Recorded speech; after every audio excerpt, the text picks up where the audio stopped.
I am renewed. I am equipped. I am fearless. I am loved. I am more than a conqueror. I am strong. And I am confident. I am a warrior. And I am bold. Hi, my name is Tori Chapman, and welcome to the 2016 I Am Series. We have 9 women this year, everybody. I'm so excited about what God is going to do through the series this year. So this is what I need for you to do. If you're watching, I would love for you to share this on your social media, share this with your family members, your friends, all while using hashtag the I Am Series and Women of Beloved. We are looking forward to hearing about the breakthroughs, the testimonies, and people simply knowing that they are not alone. We look forward to hearing from you. I am Jasmine, and I am renewed. I was raised in a single-parent household most of my life, and my mom worked many long, hard hours to try to make ends meet. And I remember at the time we were staying at my grandparents' house, and I was with the older cousin when it happened, and he touched me. It just happened in a blink of an eye, and I remember after that moment, I just threw it in the back of my mindset. And I started growing up, really had really poor self-esteem in high school. Like I remember losing my virginity at a young age. People's opinion was so important to me. Things were so important to me. They kind of defined who I was. And then I remember going into college, and it just kind of got worse. Like I know every week I was going out partying, just whatever I could do to kind of feel that place, that hole in my heart. Like I was just searching for something, and I knew it was something. Whatever can get me this attention, whatever can kind of bring me whatever kind of healing right now, that's what I need. And so I remember a friend invited me to church, and I was raised in church, but I just never looked at God as someone that I could actually have a relationship with. Like he was presented to me as like a taskmaster, and he was holy and he was God, and you worshiped him, but you weren't in relationship with him. And so a friend brought me to church, and I remember walking into the church, and I just felt like, man, I am home.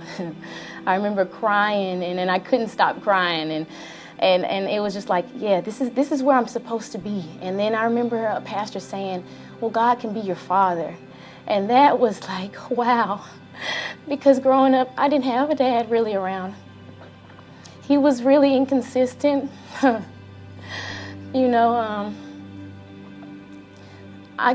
I don't remember seeing him much as I was growing up. Now, the one thing that was consistent was the fact that he always had a different woman with him. And I can tell you, they were never evil or mean to me, but I never came in first place with my dad. I always felt second. And so when I came into a relationship with God, my father, I just was like, he couldn't love me. There's no way.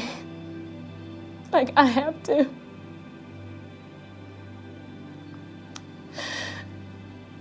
I have to do something to earn his love, because if I'm not a good enough daughter, he will walk away from me. And I need him. And so that was just crazy to me, that it blew my mind that I couldn't earn it. There was nothing that I could achieve. And I remember looking at the scriptures, and that it's sitting in my head, but it is not came right here. Why do I feel so broken still? I feel like I've lost my place at the table. Like I'm no longer a child of God every time. And I just was beating myself up constantly. And I know a friend invited me to a beloved event. And, it was just a normal day. I got up, and I remember sitting on the floor, and everybody was just talking. And different people were giving their stories, and I just felt compelled to tell mine. Just super compelled to tell it. And I remember sitting on the floor, and it's crazy because you feel shame, but shame is like, I think, a form of fear, And it just tells you, you are not good enough, Jasmine. You deserve the life that you have. You don't deserve anything better. When these people hear your story, they are going to just look at you and be disgusted. And then I remember And it was so sweet hearing God's voice of saying, Jasmine, you can do this. You can do this. But if you don't do this, I would still love you the same. And I knew then that I could tell it.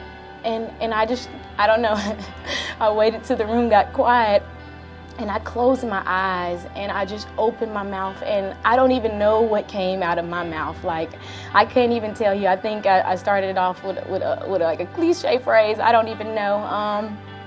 And then the room got quiet again, and I was just thinking, you know what? It's out there, and you know what, God, I did it for you. And so if no one likes me after this, I know that I have you.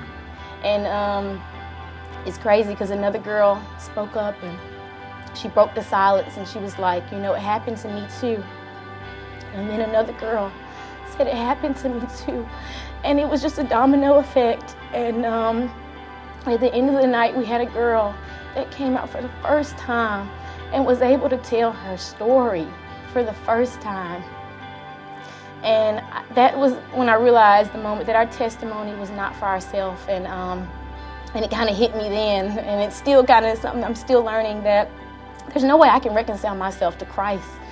Like, He is the one who drew me to Him. He is the one who has reconciled me to Himself. It's nothing that Jasmine can do. It's nothing that Jasmine should do. It's all because of who He is and what He chose to do for me. He redeemed me so I can be a reconciler. So those who are now reconciled actually reconcile others to Christ.